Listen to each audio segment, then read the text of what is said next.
ప్రధానంగా ఇక్కడ ఈ యొక్క బొమ్మిరెడ్డిపల్లె చెరువులో గత 20 రోజులుగా యథేచ్ఛగా అక్రమంగా అన్యాయంగా మరి మట్టి తరలిస్తూ ఉన్నారు.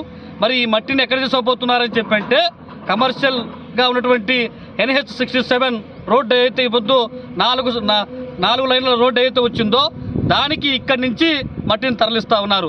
మరి మేము అడుగుతా ఉన్నాం సిపిఐ పార్టీగా, ఎవరు అనుమతులు ఇచ్చారు? ఈరోజు రెవెన్యూ అధికారులు అడిగితే మాకేం సంబంధం లేదు, మేము ఇవ్వలేదని చెప్పి అంటా ఉన్నారు. అదేవిధంగా నీటిపారుదల శాఖ అధికారులు ఏమైనా ఇచ్చారా? ఇచ్చింటే ఏ ప్రాతిపదికన ఇచ్చారు? మరి ఇంత పెద్ద ఎత్తున 20 రోజులుగా ఇంత పెద్ద ఎత్తున మట్టి తరలిస్తూ ఉంటే ఏం నిద్రపోతున్నారా మీరు చెప్పి అడుగుతా ఉన్నాం. ఈరోజు వాస్తవంగా రెవెన్యూ అధికారులు, ఇరిగేషన్ అధికారులు, ఉన్నత స్థాయి అధికారులందరూ కూడా మొత్తం కొమ్మక్కైపోయి ఈరోజు మట్టిని ఇంత పెద్ద ఎత్తున తరలిస్తున్నటువంటిది మా ఆరోపణ. ఈరోజు వాస్తవంగా ఇక్కడ ఉన్నటువంటి బొమ్మిరెడ్డిపల్లె ఏదైతే అలుగుందో దానికంటే దిగువన దాదాపు 3-4 మనుషుల ఎత్తులో, అంటే 2-3 స్తంభాల ఎత్తులో ఈరోజు మట్టి కింద తీస్తూ ఉంటే ఈరోజు అధికారులు ఎవరు కూడా ఈరోజు దీన్ని ఆపినటువంటి దాఖలాలు లేవు. కాబట్టి మేము ఒకటే చెప్తా ఉన్నాం, పెద్ద కాంట్రాక్టర్ లబ్ధి కోసమో ఇక్కడే ఈ పొద్దు జరిగితే ఈ పొద్దు ఇంత పెద్ద ఎత్తున గుంతలు కనుక తీస్తే ఏమవుతుంది? రేపు పొద్దున ఏదైనా ఎవరైనా ఆడుకోవడానికి ఈత కొట్టడానికి ఏదైనా వస్తే పిల్లలు మృత్యువాత పడేటువంటి ప్రమాదం ఉంది, చనిపోతారు. ఇప్పటికే గతంలో కూడా ఈ చెరువులో చనిపోయినటువంటి అనేక సంఘటనలు కూడా ఉన్నాయి. మరి తక్షణమే ఈరోజు అక్రమంగా తరలించేటువంటి ఈ మట్టిని ఆపాలని చెప్పి సిపిఐ డిమాండ్ చేస్తా ఉన్నాం. లేకపోతే రేపు పెద్ద ఎత్తున ఈ యొక్క ఇరిగేషన్ అధికారుల దగ్గర కార్యాలయం మీద పెద్ద ఎత్తున ఆందోళన చేస్తామని చెప్పి హెచ్చరిస్తా ఉన్నాం. అదేవిధంగా తక్షణమే రెవెన్యూ అధికారులు, ఇరిగేషన్ అధికారులు ఈ యొక్క తరలిస్తున్నటువంటి ఈ ఇసుక ట్రాక్టర్, ఈ మట్టి జేసీబీ కానీ లేకపోతే కనుక ఈ యొక్క లారీలు ఏవైతే ఉన్నాయో వాటి తక్షణమే సీజ్ చేయాలని చెప్పేసి డిమాండ్ చేస్తా ఉన్నాం.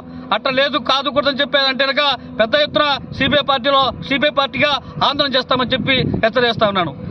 ప్రాంతంలో చుట్టుపక్కల ఎవరైనా సామాన్య పేదవాడు తన ఇంటి నిర్మాణం కోసమో లేకుంటే ఇంటి ముందు కొద్దిగా ఎత్తులు చెప్పుకోవడం కోసమో టిప్పర్ మట్టి కావాలంటే అనేక ఆంక్షలు పెడుతున్న రెవెన్యూ అధికారులు లేకుంటే ఇరిగేషన్ అధికారులు ఈరోజు నేషనల్ హైవేకి కనీసం ఆయకట్టు కోసం లేకుండా ఉంటే ఆయకట్టు అభివృద్ధి కోసం ఇవ్వాల్సిన మట్టిని కమర్షియల్గా ఇంత పెద్ద ఎత్తున తరలించడం వెనుక పెద్ద ఎత్తున ఆరోపణలు వెల్లువెత్తుతూ ఉన్నాయి. ఇది సరైన పద్ధతి కాదు.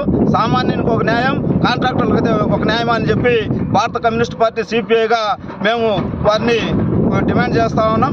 కాబట్టి వెంటనే తక్షణమే ఈ టిప్పర్లను లేకుండా ఉంటే ఇక్కడ జరిగే మొత్తం ఈ యొక్క మట్టి తోలకాన్ని నిలుపుదల చేయాలని, లేని పక్షంలో భారత కమ్యూనిస్ట్ పార్టీ సిపిఐ ద్వారా పెద్ద ఎత్తున ఆందోళనకు పిలుపునిస్తామని చెప్పి మీరు అధికారులు చోద్యం చూస్తూ ఉంటే ఇలాగే మేమే సిపిఐగా నిలుపుదల చేయాల్సి అవసరం ఏర్పడుతుందని చెప్పి అంతవరకు తెచ్చుకోవద్దని చెప్పి మొత్తం అందరికీ ఒకే రకమైన న్యాయంగా ఉండేలా వ్యవహరించాలని, లేకపోతే